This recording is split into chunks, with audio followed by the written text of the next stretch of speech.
this is where we are.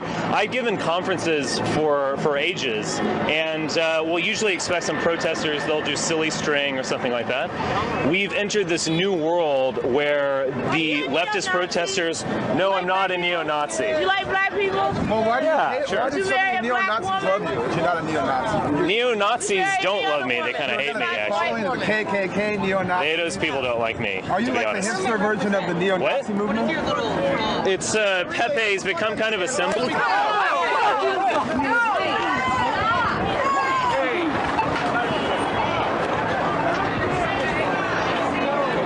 Welcome back, Cubs. Dire Wolf here. The video you just saw is a video I'm sure you've already seen before. That was Richard Spencer, an extreme member of the alt-right, getting sucker punched by a member of the Black Bloc, anarcho-communists. Richard Spencer has been accused of being racist and has said some things that I could never agree with. However, all he's done is express his freedom of speech to say offensive things. He's never committed a crime, and he's never harmed anyone. Just to be clear, I do not agree with Richard Spencer or his politics, but just because I disagree with him doesn't mean I think he should have less human rights than someone else. And many people agree with me. A lot of people got very angry when they saw someone, even someone they disagree with, getting punched, just for expressing their opinion. Because most rational people can empathize with the feeling of not wanting to be attacked for expressing their opinion, but not the regressive left. The regressive left immediately went out and published stories in the mainstream media saying, is it wrong to punch a Nazi? And they would rationalize that it's okay because those people have dangerous ideas. Even if they have not committed a crime, their ideas are like attacks, and that you need to defend yourself, and it's okay to punch someone who you disagree with if you call them a Nazi or if you believe they're a Nazi. Which is essentially saying it's okay to punish someone for a thought crime. Which is a sentiment that has been echoed by online feminists such as Christy Winters, Kevin Logan, Chrisiousity, and Steve Shives. And as a general rule, punching people on the street is bad. I am anti-punching people as a rule. And yeah, as Chris pointed out, it's illegal and it should be. And if you punch somebody on the street and you get caught, you should be charged with a crime. That's the way it goes. But am I going to shed a single tear over Richard Spencer being punched? Absolutely not. Am I going to waste an ounce of breath wringing my hands or expressing any sort of annoyance or concern over Richard Spencer being punched? Absolutely not. The truth is, if somebody had run him over with a lawnmower, I wouldn't have cared. Just because you're not willing to hit them yourself doesn't mean it's okay for you to be apathetic about someone having their human rights taken away. You're saying it's okay for someone on your side to silence someone you disagree with just because you don't like their opinion. You're okay with the Black Bloc silencing Richard Spencer because you don't like Richard Spencer. But I have news for you. You should care because the Black Bloc doesn't like leftists either. They see you as useful idiots and they will use you as long as you are both fighting for the same purpose. But as soon as you are no longer fighting for the same purpose and the conservatives and the right wing are defeated, they're coming after you. Social justice warriors don't want to set the standard that differing opinions are solved through force, because trust me, the mentally weak, special snowflake, safe space social justice warriors will not win such a fight. Because he's a piece of shit. And while I do not recommend violence against people, if shitty things happen to shitty people, you know what I usually say? Well, good, fuck him. You're lucky that's not the attitude that conservatives and the right wing have. How can you be the feminists who are always saying you're fighting for human rights, but you're only caring about the human rights of people that are on your side? How hypocritical are you? Understand how violent fascism is. It is inherently violent. So we're not talking about... there's a degree to which we are actually talking about self-defense here. This is not self-defense. No matter how inflammatory his words, he has committed no crime and he's harmed no one. The only person harmed has been him by people on your side. The anti-fascists of today are acting as the fascists of today. They're the ones that are trying to control everything from your thoughts to your actions. They're the ones that are trying to repress any dissenting opinion. They demonize anyone who disagrees as being a racist, bigoted Nazi so they can dehumanize them, so they can justify harming them and curtailing their human rights. Unless this is how you want to be treated, you should not justify and you should not stand idle while other people are being treated this way for their opinions, because you could be treated the same way for your opinions if you are no longer the majority. Or if the true majority, which is white, straight men and women, actually stand up for themselves and say, no, we're not going to be treated as though we are evil any longer, and they stand up to you. And do you want to be there when you've already set a standard that punching people you disagree with is okay? You want to set a standard that is okay to harm people and it's okay to take away their rights, because that is not a good standard for anyone, especially you. So fascism is not a normal political opinion. It is a violent one. It is inherently violent. It is a practice of violence against people. So don't pretend that we're just talking about, somebody who thinks that taxes are bad, or wants smaller government. No, we're talking, and I know that we're sort of combining anti-feminism and alt-right, and there's this family tree of right-wing ideas is so complicated, and I'm not trying to just make everybody the same. Fascism does not have a monopoly when it comes to bad ideas. Other government systems and belief systems that have caused massive destruction for humanity are socialism, communism, and liberalism. And just because someone has bad ideas, it doesn't make it okay for you to go around and beating them up. Having bad ideas is not a crime. When you demonize Trump and his supporters as being evil, bigoted Nazis, you're creating a permissive environment where people will feel justified in harming them. And when they do harm them, and if you don't condemn them with no uncertain words, they will be emboldened to do it again and again and again. You can't be apathetic to the use of violence to counteract words and ideas. Am I required then to extend my empathy to people who spout hate and who basically do verbally, physical, sort of assaulting people verbally and incite others to perhaps engage in violent acts? No, I have no moral obligation. I have a moral obligation to stand up to violence, or to oppose violence as a form of political, as a political solution, right? Because I wouldn't want that done to me. But, I have no doubt that if someone made a video where I got punched in the face, there was not a single anti-feminist on YouTube who would not be laughing their ass off and extending me no empathy whatsoever.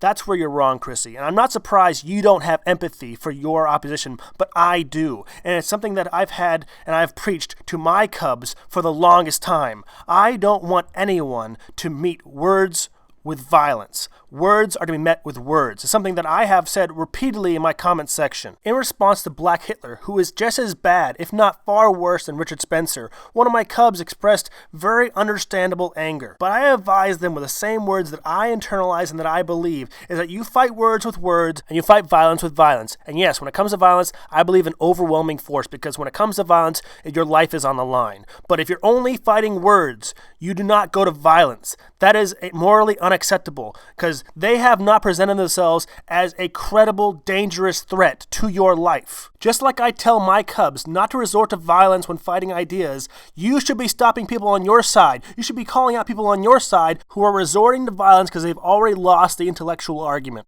Christy, I would not find it humorous if someone struck you. I would be angry, and I would not be apathetic to someone trying to silence you. I would be furious. Because unlike you, I don't have a double standard. I know if someone were to strike me and it was caught on camera, you would find it hilarious because you don't have empathy for your opposition. I do. Well, there's another point to this too that that I've brought up, I think once or twice in videos before, and I know I've discussed it with people in private conversations.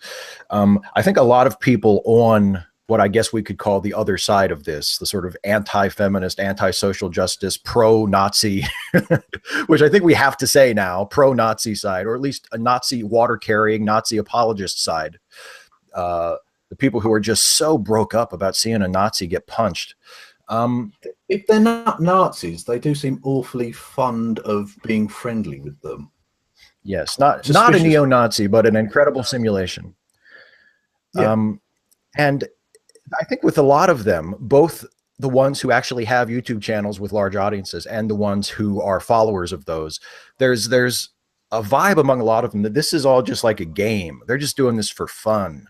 And when they push these toxic viewpoints to their audiences, it's just for fun. They're just doing it for the views. They're just doing it, it's just a game, and their followers pick this up. And I think a lot of them don't seem to understand that I genuinely don't like them. You know what I mean? Like when they attack my friends, when they attack my family, when they attack the basis of the society that I live in, and then they act like, oh, what's your problem? We just why won't you debate with us? Why won't you have a conversation with us? I think you're garbage.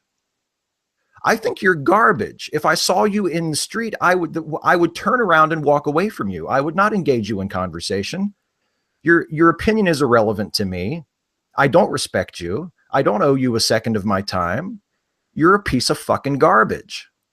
And I mean that from the bottom of my heart. And it's not just because we disagree. It's not just because I like the Orioles and you like the Red Sox. All right. I actually kind of like the Red Sox too. But that's not the nature of our problem. I knew I liked you. I knew I liked you for some reason. I was so happy in 2004. But no, it's not that. It's not just, well, you just can't handle disagreement. If you push racism, if you push misogyny, if you push rape apology, if you push religious bigotry, if you vilify refugees, if you denigrate people with disabilities, if you denigrate trans people and gay people, if that's what you do for a living, especially, then to hell with you. And herein lies the problem of saying it is okay that you are apathetic to anyone who attacks someone you label as a Nazi. Because see how easy it was for you to say that all these online skeptics and their fans are Nazis or Nazi sympathizers. Don't you realize that you and your ilk are quick to label anyone who disagrees with you as being racist, homophobic, and anti-immigrant? You who admit to not actually watching the videos of the skeptics that you are being critical of, how could you know that is what they believe in, but you are labeling them something that you are saying justifies someone harming them? The problem with demonizing all of Trump, his supporters, and all the online skeptics and their fans is that you create an environment where people will feel justified in harming them. The increase in violence and mindless destruction in our streets and in our campuses and in our airports are because of people like you who don't respect human rights and don't respect the laws for anyone who disagrees with you. When the Nazis took over Germany, they all wore uniforms and they used violence to suppress the public. It is not the conservatives or the right wings or the dissenting liberals that are acting like fascists. It is the anti-fascists and the social justice warriors that are acting like the fascists. They are the ones that are using violence to suppress human rights, and you are approving, you are accepting, and you're not calling them out. I'm angry. Yes, I am outraged. Yes, I have thought an awful lot about blowing up the White House.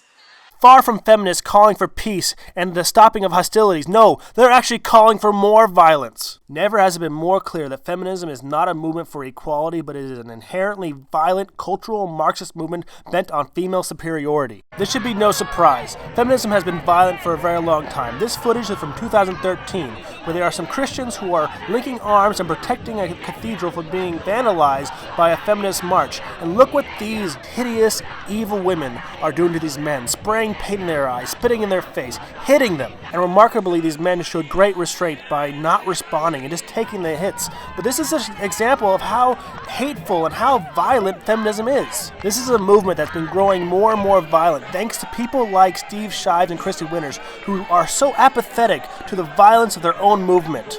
Understand, these men are being attacked solely because of their opinions, just like Richard Spencer was attacked solely because of his opinions.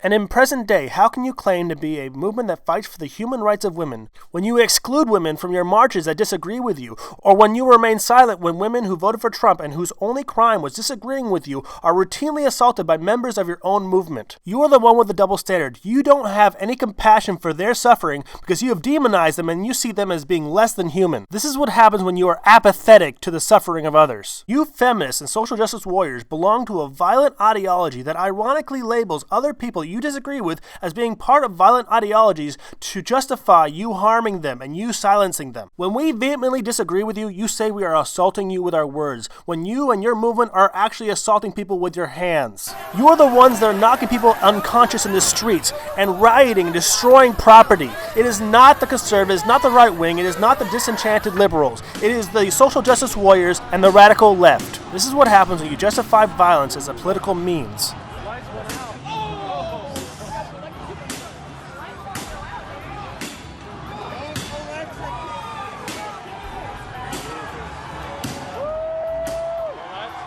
Destroying all this property does nothing to hurt Trump. It only hurts the average people, and you're breeding hate for you and your movement.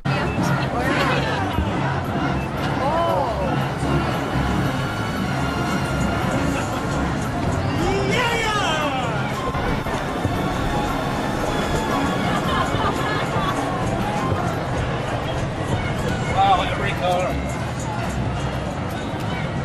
Oh, the back.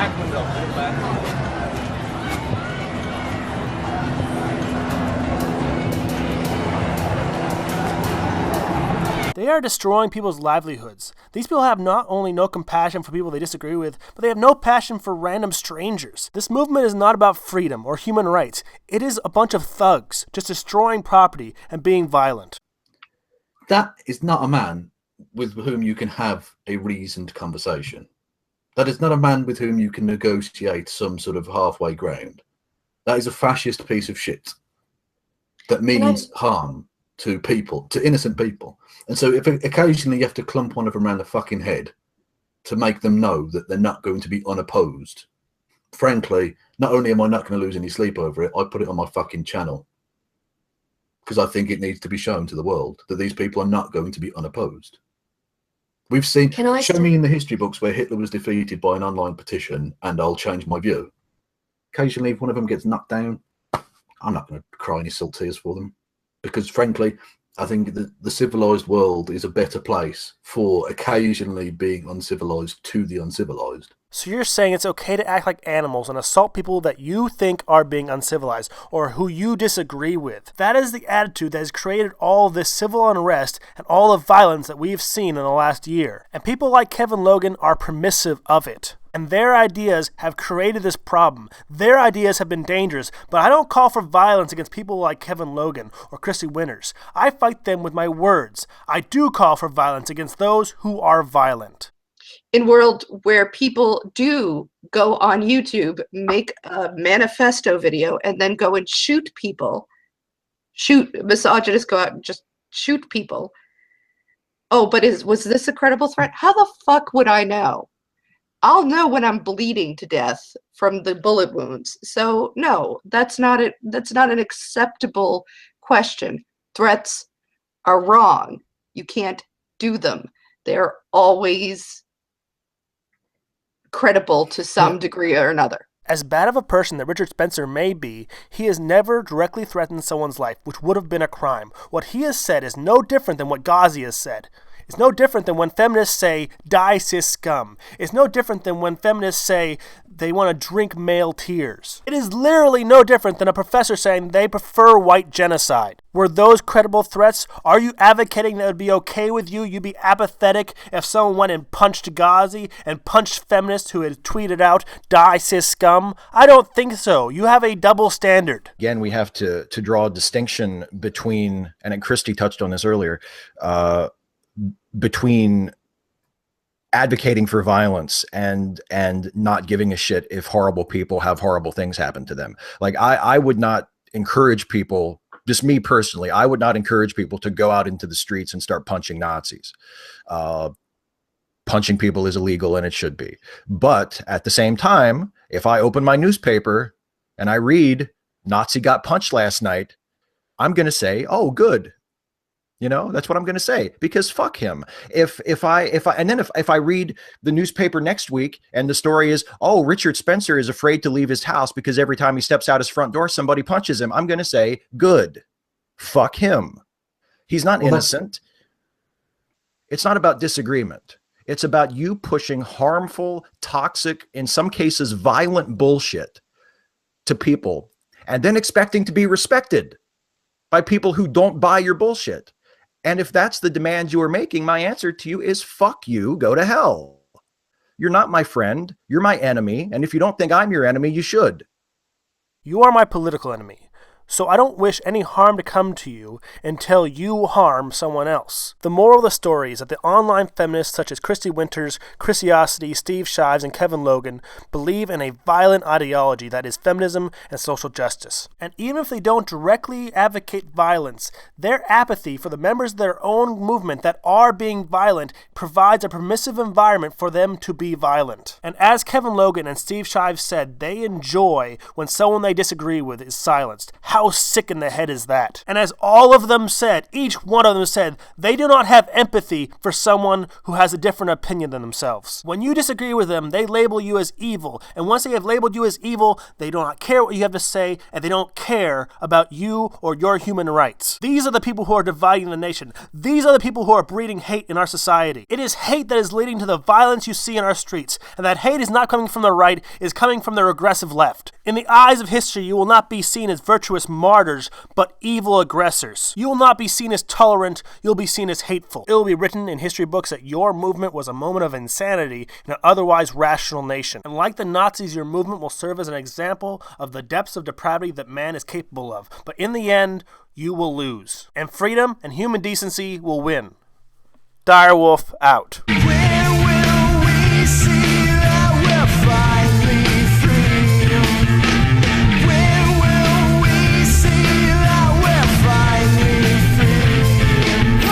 I love me some chicks with dicks. I love me some chicks with dicks. I love me some chicks with dicks. You make faith in humanity really hard. Humans are horrible.